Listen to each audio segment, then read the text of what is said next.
नमस्कार, मैं हूं राम प्रकाश राय।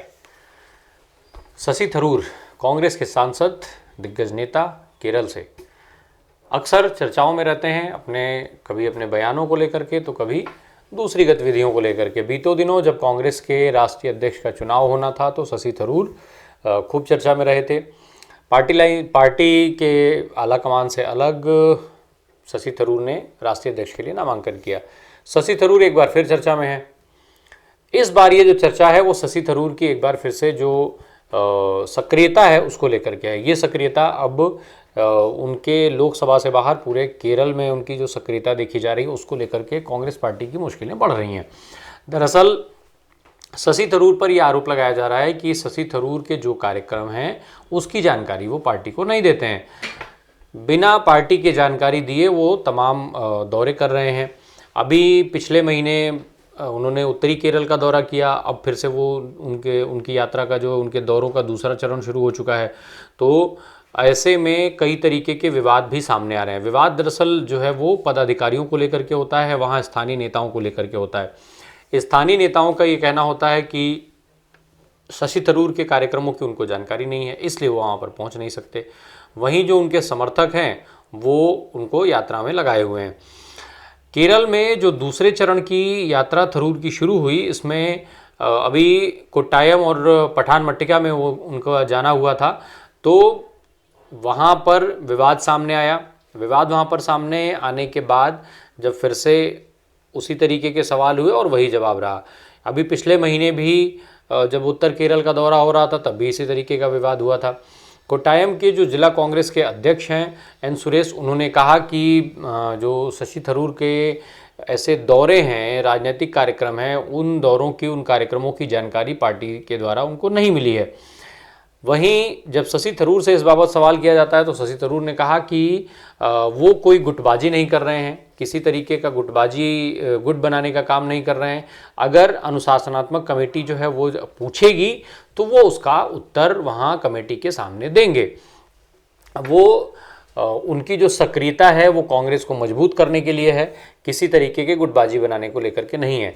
तो अब शशि थरूर की इस अति सक्रियता ने कांग्रेस पार्टी की मुश्किलें और बढ़ाना शुरू कर दी हैं। अभी लगातार चर्चा अशोक गहलोत और सचिन पायलट को लेकर के चली रही थी। एक गुटबाजी और एक बड़े विवाद की चर्चा जो है वो कांग्रेस के साथ लगातार जुड़ी हुई है। वहीं अब केरल में भी इस तरीके के हालात उत्पन्न हो रहे हैं। लंबे समय से सचिन पायलट और अशोक गहलोत का जो विवाद है, जब से सरकार बनी राजस्थान में, तब से इस तरीके के विवाद देखने में आ रहे थे। अभी बीते दिनों जो वहाँ पर इतना बड़ा नाटकीय घटनाक्रम हुआ कांग्रेस के राष्ट्रीय अध्यक्ष के चुनाव से पहले, उसके बाद फिर अशोक गहलोत ने कई सारी चीज़ें कही। अशोक गहलोत सोनिया गांधी से मिले, उन्होंने सचिन पायलट का वहाँ भी कंप्लेन किया था। फिर अभी बीते दिनों अशोक गहलोत ने खुले तौर पर ये बात कही थी कि सचिन पायलट जो है वो धोखेबाज हैं, और इस तरीके की चीज़ें आई। फिर सचिन पायलट का बयान आता है, सचिन पायलट मुख्यमंत्री को सलाह देते हैं कि वो काम पर ध्यान दें, और इस तरीके की सारी चीज़ें। ये तमाम जो मीडिया की सुर्खियों में रही थी ये घटना। इसके बाद भारत जोड़ो यात्रा में लगे राहुल गांधी मध्य प्रदेश की धरती से एक सवाल के जवाब में इस बात को कहते हैं कि जो अब इस मामले का पटाक्षेप हो चुका है, और उस मामले पर बोलते हुए राहुल गांधी ने कहा कि अशोक गहलोत और सचिन पायलट दोनों ही पार्टी के एसेट्स हैं। भाई पुराने नेता हैं, एसेट्स हो सकते हैं, पर जो चर्चा है, जो विवाद है उनका, वो आए दिन अक्सर किसी न किसी वजह से सुर्खियों में रहता ही है। अब पार्टी के आलाकमान के लगने के बाद इस तरीके की खबरें मीडिया में आ रही हैं कि उन दोनों के बीच का जो मामला था वो हल हो चुका है और दोनों नेता अब एक हो चुके हैं। हालांकि अब इसमें कितनी सच्चाई है इसको पुख्ता तौर पे नहीं कहा जा सकता है। भले ही ऊपर से दोनों अब एक साथ आ चुके हों, दोनों के बीच की जो झगड़ा है उसको ख़त्म बताया जा रहा हो पार्टी के द्वारा, पर इसमें कितनी सच्चाई है अभी इस चीज़ का दावा नहीं किया जा सकता है। बहरहाल केरल में अब शशि थरूर के इस दौरे के बाद, शशि थरूर के इस राजनीतिक तमाम जो कार्यक्रम लग रहे हैं उनके, उसके बाद अलग तरीके की वहाँ पर एक राजनीति का समीकरण बनता जा रहा है। अभी बीते दिनों केरल में जब एक कार्यक्रम में शशि थरूर को संघ की राजनीति के अगेंस्ट जब उसके ऊपर उस सब्जेक्ट पर कहीं बोलना था तो बाद में पार्टी की तरफ से उस कार्यक्रम को कैंसिल कर दिया गया। तो उसके बाद इस विवाद को और ज़्यादा हवा मिली कि शशि थरूर और कांग्रेस पार्टी के बीच में जो है वो दुराव चल रहा है। शशि थरूर कांग्रेस पार्टी से इतर अपनी सक्रियता वहाँ पर बना करके और ख़ुद को मजबूत करने में लगे हुए हैं। हालांकि शशि थरूर हर बार जब भी इस तरीके की बात होती है तो यही कहते सुने जाते हैं कि वो पार्टी को मजबूत करने का काम कर रहे हैं, पार्टी के लिए काम कर रहे हैं और किसी तरीके का वो विवाद नहीं हुआ, किसी तरीके की गुटबाजी कोई अलग से वहाँ पर खेमेबाजी करने के लिए नहीं गए।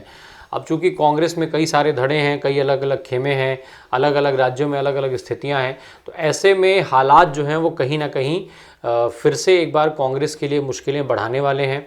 अगर केरल में भी इस तरीके के समीकरण बन जाते हैं तो निश्चित तौर पर कांग्रेस को इससे दिक्कतों का सामना करना पड़ेगा। शशि थरूर एक बड़ा नाम है। शशि थरूर की अक्सर किसी न किसी वजह से वो मीडिया की सुर्खियों में रहते हैं, मीडिया उन पर पूरा फोकस करता है। तो ऐसे में कांग्रेस पार्टी के लिए ये चीज़ें मुश्किल भरी हो सकती हैं और इससे कांग्रेस पार्टी की जो दिक्कतें हैं, जो लंबे समय से कांग्रेस पार्टी अपनी एक एक करके ज़मीन खोने वाली जो दिक्कतें हैं वो उसका सामना उसको करना पड़ सकता है।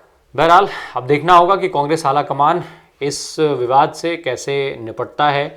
जैसे राजस्थान से खबर आ रही है कि दोनों के बीच का विवाद सुलझ गया है, वैसे कितनी जल्दी से जल्दी शशि थरूर और कांग्रेस का जो है वो विवाद जिसकी चर्चा हो रही है वो ख़त्म होता है और शशि थरूर के जो कार्यक्रम हैं वो पार्टी की तरफ से प्रसारित करके और फिर करवाए जाते हैं। बने रहिए हमारे साथ।